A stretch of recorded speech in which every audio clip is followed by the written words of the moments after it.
Hello and welcome to another video of Total English. Dear students, in this video we will cover the chapter Nelson Mandela Long Walk to Freedom.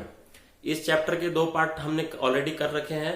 अगर आपने video नहीं देखा है तो उसका link मैंने description में दे दिया, आप वहां से देख सकते हैं या फिर आई वाले बटन में जाके भी उसे देख सकते हैं. तो पहले उस वीडियो को देख लें ताकि आज जो पार्ट हम करने वाले हैं वो एक्चुअली एंड पार्ट है. इसमें पूरा का पूरा चैप्टर आज कंप्लीट होने वाला है. ठीक है, तो आपको ये अच्छे से समझ में आ जाएगा. So without any delay let's start this video.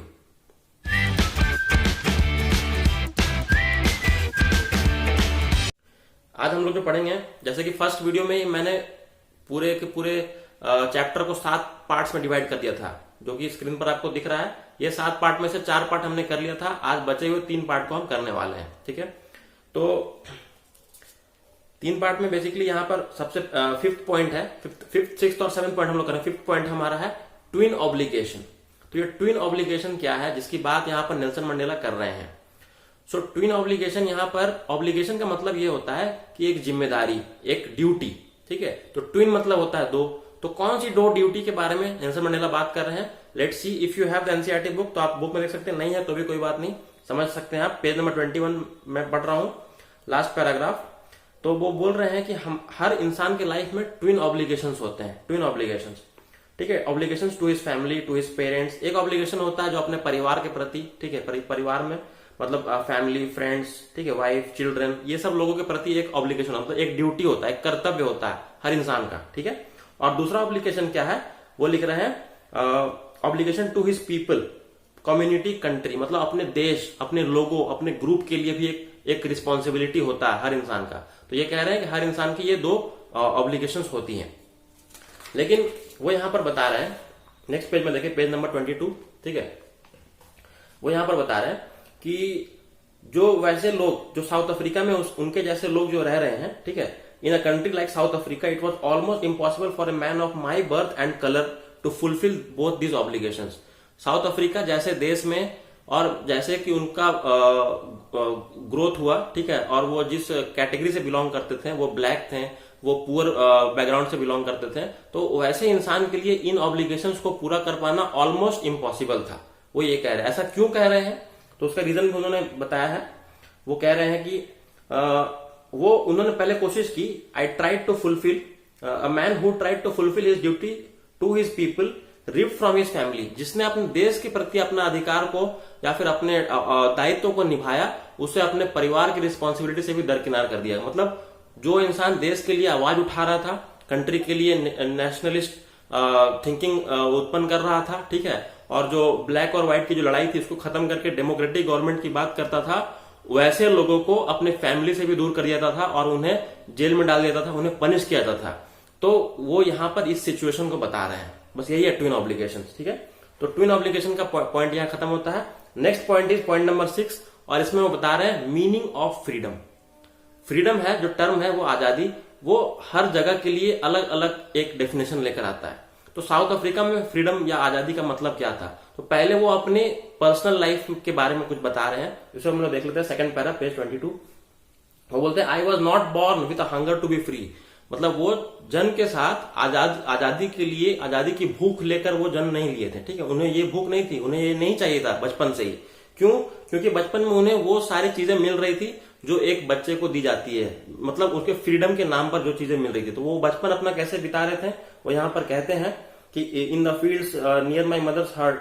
ठीक है, वो रन इन द फील्ड्स, वो खेतों में दौड़ा करते थे. ठीक है, free to swim in the clear stream, नदी की धारा में वो तैरते थे. ठीक है, एक मतलब बिंदास जिंदगी जीते थे.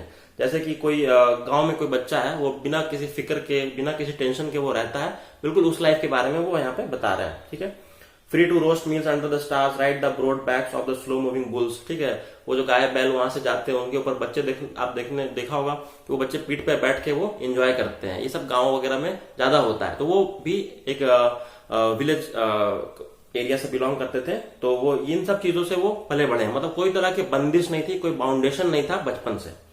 फिर वो कह रहे हैं जैसे वो फिर बड़े होते हैं और देख रहे हैं कि उनके ट्राइब, मतलब उनका जो कस्बा है, उनके भी बहुत से नियम है. तो उस नियम में रह के उन्हें ये सब करना होता है. ठीक है, बाद में उन्हें धीरे धीरे ये रियलाइजेशन होता है जैसे जैसे वो बड़े हो रहे हैं.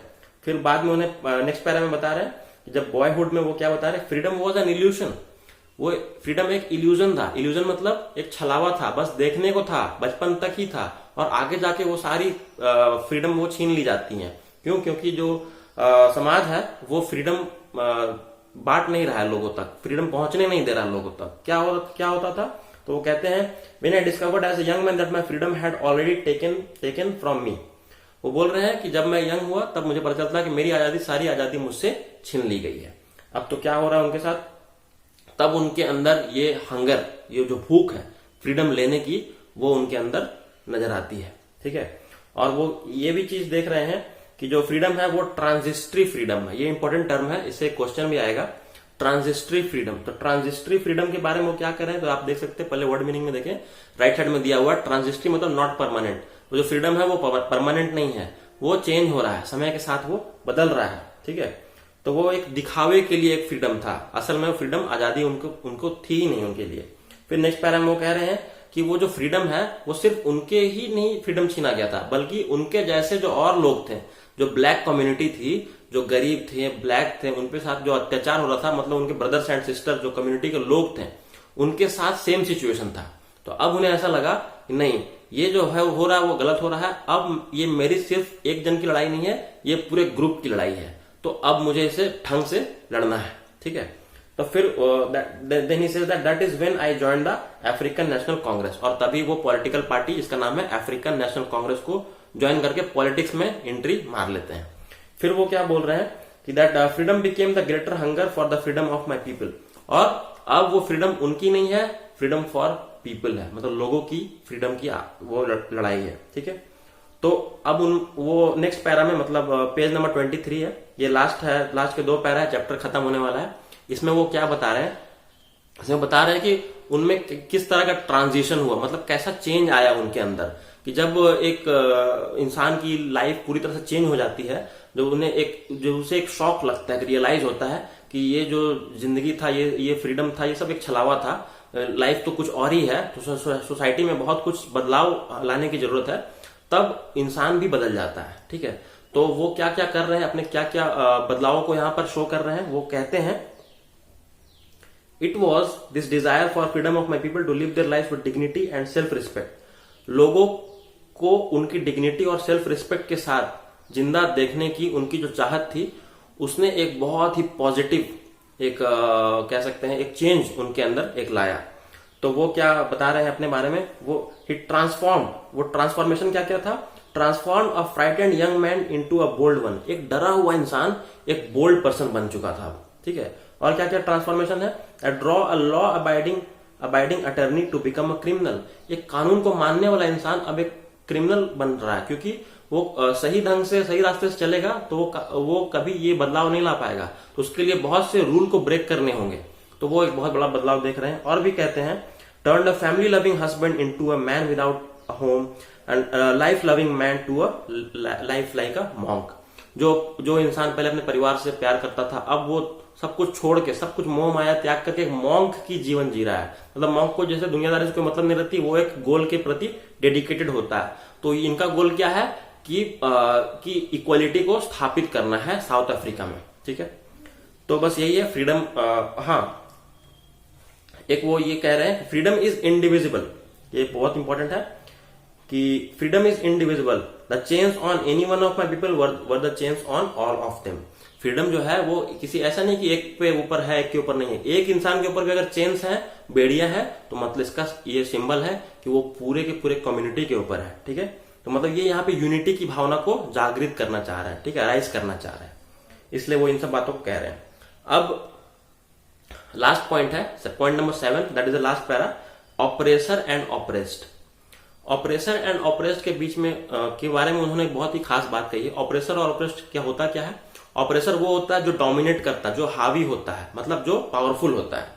ठीक है, उसको सुपीरियर भी बोल सकते हैं। और ऑपरेस्ड वो होता है जिस पर अत्याचार हो रहा है, जो विक्टिम है। ठीक है, उसको ऑपरेस्ड बोलते हैं। तो ऑपरेसर और ऑपरेस्ड के बारे में इन्होंने क्या कहा, ये कहते हैं कि I knew that the oppressor must be liberated just as surely as the oppressed. और ऑपरेसर जो है वो भी, उसको भी लिबरेट करने की जरूरत है, वो उसको भी आजाद करने की जरूरत है। अब आप सोचिए कि जो इंसान खुद हावी है, वो किस बात का गुलाम है कि उसको आजाद करने की बात कर रहे हैं Nelson Mandela. So let's have a look what he is saying. A man who takes away another man's freedom is a prisoner of hatred. जो इंसान, एक इंसान दूसरे इंसान की आजादी को छीन लेता है, वो खुद गुलाम है। कैसे गुलाम है? तो वो नफरत का गुलाम है। He is a prisoner of hatred. ठीक है, बहुत अच्छी लाइन कह रहे हैं। ऐसा नहीं कि जो पावरफुल है वो आजाद है, वो भी गुलाम है, वो तो नफरत की बेड़ियों में बंधा हुआ है, वो कह रहे हैं।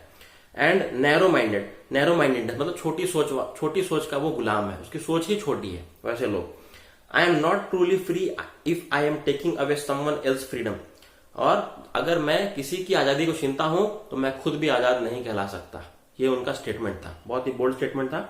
और वो कह रहे हैं, एंड कर रहे हैं अपनी बातों को, just as surely I am not free when my freedom is taken from me, the oppressed and the oppressor are alike are robbed of their humanity. वो कह रहे हैं कि जो ऑपरेस्ड है और जो ऑपरेसर है, दोनों की सिचुएशन एक है, दोनों ही गुलाम है और दोनों मानवता से परे जा रहे हैं। ह्यूमैनिटी यहां से दूर हटती जा रही है। So these were some great thoughts, some brilliant thoughts said by Nelson Mandela. और आखिरकार उन्हें सक्सेस भी मिलती है, जो कि चैप्टर के बिगनिंग में ही दिया गया है। इनॉग्रेशन हो रहा है, डेमोक्रेसी स्थापित हो चुकी है, 1994 का समय है, और वो पहले ब्लैक प्रेसिडेंट बनकर आते हैं और अपनी सक्सेस के बारे में वो बताते हैं। So this was all from the chapter. अब इस चैप्टर की क्वेश्चन आंसर्स भी दी गई है, तो बेहतर यह होगा कि अगर आपको ये वीडियो बहुत अच्छे से समझ में आ रहा है तो अपने फ्रेंड के साथ शेयर करें और वीडियो को लाइक करें और सब्सक्राइब भी करें हमारे चैनल को। और ज्यादा से ज्यादा लाइक इसलिए करने बोल रहा हूँ क्योंकि जो सब्जेक्ट वाइज, जो चैप्टर वाइज जो वीडियो है उसमें ज्यादा व्यूज नहीं जा रहे हैं, उसमें और व्यूज की जरूरत है ताकि और मोटिवेशन मुझे मिले और मैं और इस तरह के वीडियोस को बनाऊं। ठीक है, अगर आप चाहते हैं मैं इस तरह के वीडियोस को कंटिन्यू करूं तो और लाइक्स दें ताकि मुझे मोटिवेशन इससे मिलता रहे। सो नेक्स्ट वीडियो में हम लोग क्वेश्चन आंसर्स के बारे में डिस्कस करेंगे। But I request you all to like the video, subscribe to the channel and share this video to your friends so that they can also understand the chapter very well. Thank you so much.